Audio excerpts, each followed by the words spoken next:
The story begins in a city famous for its historical significance, Argentina. There, a woman named Malva is engrossed in doing yoga with her friend, Isabella. They seem to be enjoying the relaxed atmosphere at Isabella's house, while from the second floor, Oscar, Malva's boyfriend, observes them. Oscar is not an ordinary person. He is one of the country's successful conglomerates, known for his prowess in stock trading, especially in cryptocurrency. With a sharp focus on crypto movements, Oscar has amassed a fortune that earned him the nickname Crypto Sultan. Meanwhile, Malva pursues her career as a journalist for a digital blog. At the same time, a young man named Franco is seen traveling on a bus. Back to Malva. She visits Isabella's house for the last time before her friend leaves the city. Isabella hands over the house key to Malva, asking her to take care of the house and use it as her own. Malva happily accepts the request. On the other hand, Oscar was engrossed in a discussion with his friend Hugo about the significant profits they had recently made from crypto trading. Hugo is amazed by Oscar's ability to analyze digital market algorithms. According to him, Oscar truly has a natural talent that makes him one of the most successful traders in the country. Oscar even has a special room in his house designed to monitor market movements for 24 hours. Meanwhile, Franco finally arrives at the airport in the city where Oscar and Malva live. It turns out that Franco is Oscar's son, who hasn't seen his father for 12 years. This time, Franco wants to mend their relationship and get to know the father he has only seen on TV. While Malva is at the security checkpoint, she accidentally meets Franco. After finding out that Franco is Oscar's son, Malva immediately takes him home. At the house, Malva is curious about Franco's job. Franco explains that he is a photographer and often uploads his work on Instagram. Malva asks for his Instagram account name and starts browsing through his photos. She is impressed by Franco's ability to capture beautiful moments with his camera. Malva didn't expect Oscar to have a son, but what amazed her the most was that Franco inherited his father's good looks. Not long after, Oscar came home. However, he seemed confused because he didn't recognize Franco. Oscar even asked if Franco was Malva's brother. The situation became awkward, because Franco hadn't informed anyone beforehand about his visit. When Malva left them to change her clothes, Oscar looked a bit uneasy with his son's sudden appearance. After exchanging a few pleasantries, Oscar quickly followed Malva to her room. His face looked slightly tense as he asked why Malva had brought Franco to their house. Malva casually explained that she had met Franco at the airport security checkpoint. According to the security officer, Franco was Oscar's son, so Malva thought it was only natural to bring him here. In a calming tone, Malva added that she didn't mind Oscar's past at all. After that, Malva left Oscar alone and went swimming, as if she wanted to ease the tension between them. Franco, who still seemed awkward, could only observe the activities around the house. Even though Oscar was his biological father, their relationship felt like two strangers meeting for the first time. There was no familiarity or easy-flowing conversation. During dinner, the atmosphere was a bit more formal. Oscar started trying to gather information about Franco's life. He asked Franco about his job, and the young man replied that he used to work as a waiter at a restaurant.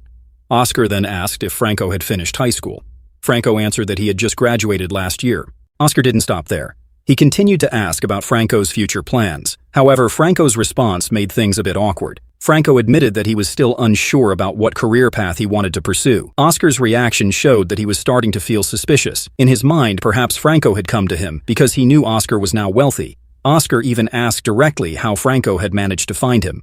Calmly, Franco explained that Oscar was a well-known figure often seen on TV, so finding information about his father through the internet wasn't difficult. This answer didn't completely ease Oscar's suspicion, but before the tension escalated, Malva tried to change the topic. She asked Franco about his mother. Hearing the question, Franco's face turned somber. In a soft voice, he replied that his mother had passed away 2 months ago. His answer brought silence to the dinner table. Even Oscar, who had seemed cold earlier, looked slightly surprised by the news. Hearing the question, Franco's face turned somber. In a soft voice, he replied that his mother had passed away 2 months ago. His answer brought silence to the dinner table. Even Oscar, who had seemed cold earlier, looked slightly surprised by the news. Meanwhile, Oscar, unused to situations like this, tried to initiate a serious conversation with Malva, or perhaps just sought her attention as usual. Malva immediately declined, using Franco's presence in the house as an excuse, even though he was already asleep. Disappointed by Malva's reaction, Oscar suggested that she go home that night. Deep down, Oscar's dislike for Franco's presence grew stronger. He felt the boy was disrupting his previously peaceful life. However, Oscar's paternal instincts couldn't completely ignore his conscience. Although he initially planned to let Franco sleep on the sofa, he eventually woke him up and asked him to move to the guest room. The next morning, as Oscar prepared to leave for work, he asked in a flat tone, "What's your plan for today?" Franco casually replied that he might just relax at the house. However, Oscar's follow-up question made the atmosphere a bit awkward. "Do you need money?" he asked with a slightly accusatory tone. Franco firmly declined. "I'm not here for money. I came to get to know you better, that's all," he replied clearly and confidently. Afterward, Franco tried to adapt to life in Oscar's luxurious home. He grabbed some toiletries from Oscar's bathroom and began exploring the house. While relaxing on the terrace, Franco called a friend to let them know he had arrived at his father's house. With a tone of amazement, Franco admitted he hadn't expected his father to be this wealthy or to have such a young girlfriend. When his friend asked for Malva's Instagram handle, Franco simply chuckled and refused to share it. Franco's curiosity about the house grew stronger. He wandered through various rooms, including Oscar's walk-in closet, where he stumbled upon a bag filled with stacks of cash. Although surprised, Franco didn't touch the money. He reminded himself that his purpose in coming here was to get to know Oscar, not to take anything from him. Elsewhere, Oscar was venting to his best friend Hugo about his confusion over Franco's sudden arrival. "Why are you confused? He's your son, isn't he?" Hugo replied casually. Back at the house, Franco was trying to enjoy the amenities, including soaking in the jacuzzi. While relaxing, he called his friend Pedro. Pedro wouldn't stop asking about Malva until Franco finally gave him her Instagram handle. Not long after, Hugo showed up at the house claiming he was there to see Oscar. In truth, Oscar had sent Hugo to confirm whether Franco was really his son. When Hugo met Franco, he immediately sent a voice note to Oscar, reporting that there was a young man at the house claiming to be his son. Feeling the need to prove himself, Franco showed Hugo a document. Whatever the document contained, it convinced Hugo that Franco really was Oscar's son. Before leaving, Hugo asked if Franco knew anyone in the area, especially if he needed certain things. Franco just laughed and replied that he didn't know anyone around here. Hugo, who apparently had a stash of aromatic goods at his house, invited Franco over. Their conversation shifted to Malva. Hugo was curious if Franco liked the young woman. Franco answered honestly that he didn't like Malva, not because of her personality, but because he felt she was too young to be Oscar's partner. After some casual chatter and a bit of relaxing at Hugo's place, Franco eventually returned to Oscar's house. Somehow, Franco began forming connections with the people around Oscar, though it still wasn't entirely clear how he planned to accomplish his goal. Meanwhile, Malva was on a call with Isabella, chatting about Franco's sudden appearance. Malva admitted she was surprised by the situation, but she couldn't ignore one fact. Franco was handsome, even younger and fresher than Oscar. Isabella, always nosy, immediately asked, "How old is Franco anyway?" "Probably in his 20s, Malva replied casually. "If he's in his 20s, then he's an adult," Isabella joked. "Why not date him?" Malva quickly scolded Isabella. "Don't be ridiculous. Franco is Oscar's son." Feeling uncomfortable with the conversation, Malva decided to ask Franco to grab her a drink. She then continued her chat with Isabella, trying to push aside the strange thoughts lingering in her mind. Night fell. Around midnight, Franco woke up to the sound of noise coming from Oscar's room. Curious, he stepped out of his room to take a peek. However, what he saw made him quickly retreat. Oscar and Malva were having a rather loud time together. Their voices were so loud that Franco found it difficult to get back to sleep. That night, his mind was in turmoil. The next morning, the atmosphere was awkward. Oscar, who was always annoyed by Franco's behavior, started complaining again because all his toiletries were gone. Later, when Franco woke up thinking Oscar was still asleep, he playfully entered his father's room. However, Oscar had already left for the office. The only one left was Malva, still wearing her outfit from the previous night. Feeling awkward at the sight of her, Franco quickly walked out without saying a word. In the afternoon, Franco and Malva were lounging by the pool. Malva casually remarked that they were both so lucky to enjoy a relaxing time like this. "Just think about it. Millions of people out there are busy working in factories," she said with a smile. Franco jokingly responded, "Maybe you're the lucky one. I've already experienced plenty of bad times. Even now, I still feel cold." Meanwhile, elsewhere, Oscar was stressed because his stock prices kept dropping. Hugo tried to calm him down and suggested that Oscar prepare himself to face reporters. However, Oscar insisted Hugo handle everything instead. On the other hand, Franco was back on the phone with Pedro. After seeing Malva's photos on Instagram, Pedro began praising Malva's charm and asked if Franco had ever felt attracted to her. Franco finally admitted that there were moments when Malva managed to make his heart flutter, but Franco was fully aware that pursuing a relationship with Malva was impossible. After finishing the call, Franco decided to go for a walk to take some pictures. Although he tried to distract himself, Pedro's words kept echoing in his mind. Franco even started staring at Malva's photos longer than usual. When Franco returned home, he saw Oscar deeply focused on his laptop with a serious expression. Franco tried to start a conversation, but Oscar postponed it, claiming he was busy. Franco felt upset because Oscar prioritized his work over his son, whom he hadn't seen in 12 years. Oscar then went back to the office to finish his tasks. Meanwhile, Franco asked Malva to model for his photos. Since she had nothing else to do, Malva gladly agreed to help. When Oscar returned home, Malva spoke to him in a gentle but firm tone. She asked Oscar to treat Franco better. "Franco is your son, Oscar," Malva said. "At least show him a little attention as a father." Malva knew that, so far, Oscar still seemed reluctant to accept Franco's presence in his home. Meanwhile, elsewhere, Franco was hanging out with Hugo. He looked downcast, still upset about Oscar's cold attitude. Thankfully, Hugo tried to cheer him up by inviting him for a drink. The light conversation and relaxed atmosphere helped improve Franco's mood a little. When Franco returned home, he decided to take the initiative to talk to Oscar. Franco thanked Oscar for letting him stay in the house, but he also opened up about his feelings. "I just want to be treated like your son, Oscar. I want to understand you, and I hope you're willing to understand me too," he said. Oscar's response was cold. He cut the conversation short and told Franco to go back to his room. Franco quickly interrupted, "That's not my room. It's a guest room. You've never treated me like your son, Oscar." His voice trembled, holding back anger and disappointment. Franco felt that Oscar had never truly wanted him in the house, perhaps out of fear that Franco might take away what Oscar had. Frustrated and feeling unappreciated, Franco stepped outside for some fresh air. However, Oscar casually locked the door, leaving Franco unable to get back in. The next morning, Malva was furious when she found out Oscar had intentionally locked the door last night, leaving Franco unable to enter. "You're so cruel, Oscar," she said, pointing at him with an annoyed expression. Whether out of forgetfulness or on purpose, Oscar and Malva left the house without unlocking the door for Franco. With no other choice, Franco went back to Hugo's place. There, he poured out his feelings. "Oscar never wants to accept me," Franco said, sounding hopeless. Hugo tried to console him, saying maybe Oscar was dealing with a lot. "Oscar's not a bad person, Franco. Maybe he's just got a lot on his mind right now," Hugo said, patting his friend's shoulder. At the same time, Malva was on a video call with Isabella.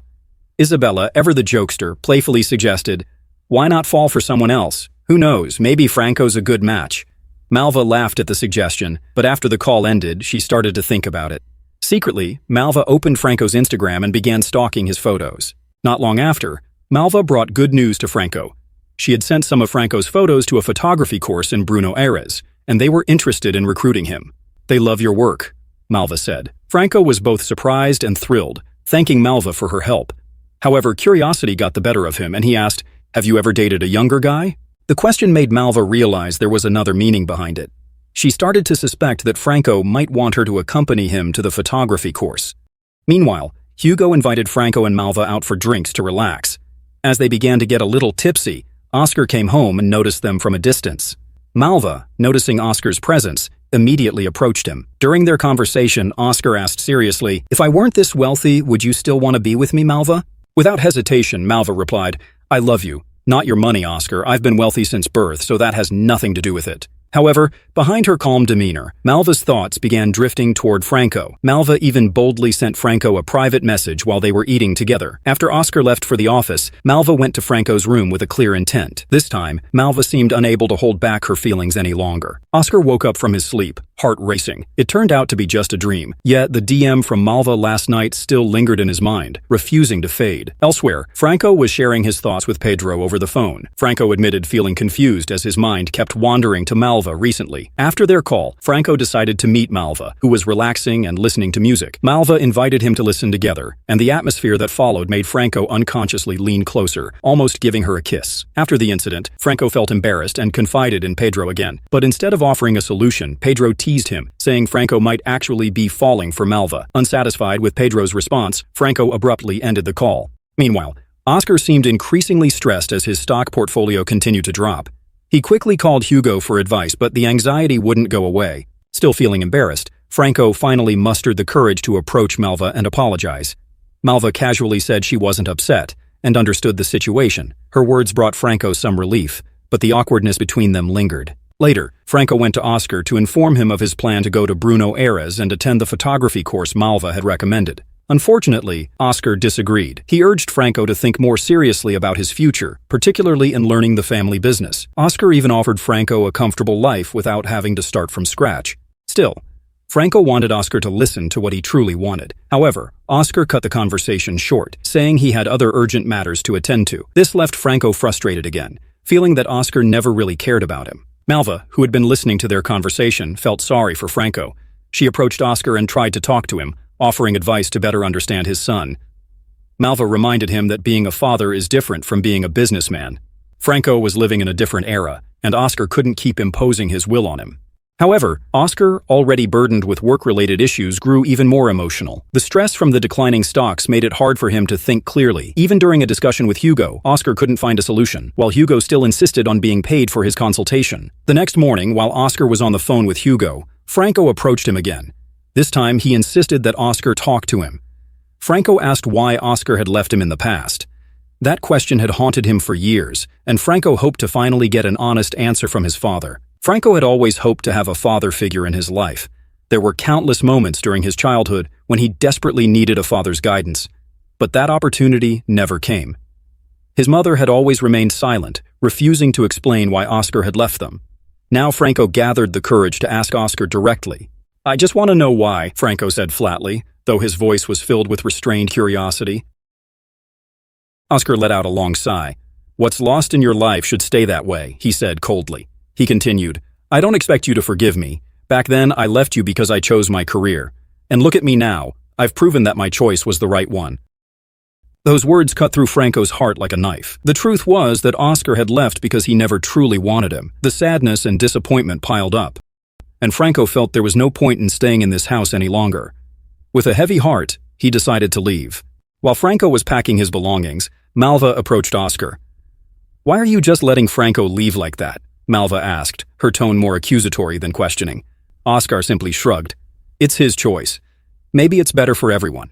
We can go back to living just the two of us like before." But those words gave Malva the courage to speak her truth. "In that case, I want to end our relationship too." Oscar froze, his eyes widening in anger. "So, now you're leaving me too? Is it because I'm broke?" he accused harshly. Malva shook her head, her gaze filled with disappointment. "This isn't about money, Oscar. It's about how you've never understood what I want." After that conversation, Oscar tried to approach Franco, who was still busy with his packing. "Franco, it's not that I rejected you, but you remind me of a life I used to hate. That small-town life where everything was so limited." Franco looked at his father, his face emotionless this time. "And that's why you left Mom? Because she was too simple for your ambitions?" Oscar nodded slowly, as if confessing all his sins. "I left your mother back then because she wasn't someone who could keep up with my ambitions. I wanted more, Franco. I needed someone who could match my drive for success." But Franco didn't care anymore. "I'm still leaving, and don't expect me to ever come looking for you again." Without looking back, Franco walked out of the grand house, leaving all the bitter memories behind. Meanwhile, Malva began packing her own belongings, preparing to leave Oscar, who was now truly alone. Oscar could only stare blankly. The burdens of life kept piling up, from the plummeting stocks of his company to losing the people closest to him. All this pressure gradually pushed his mind into chaos. In the now empty, luxurious home, Oscar, overwhelmed by the weight of everything, ultimately decided to end it all in a tragic way.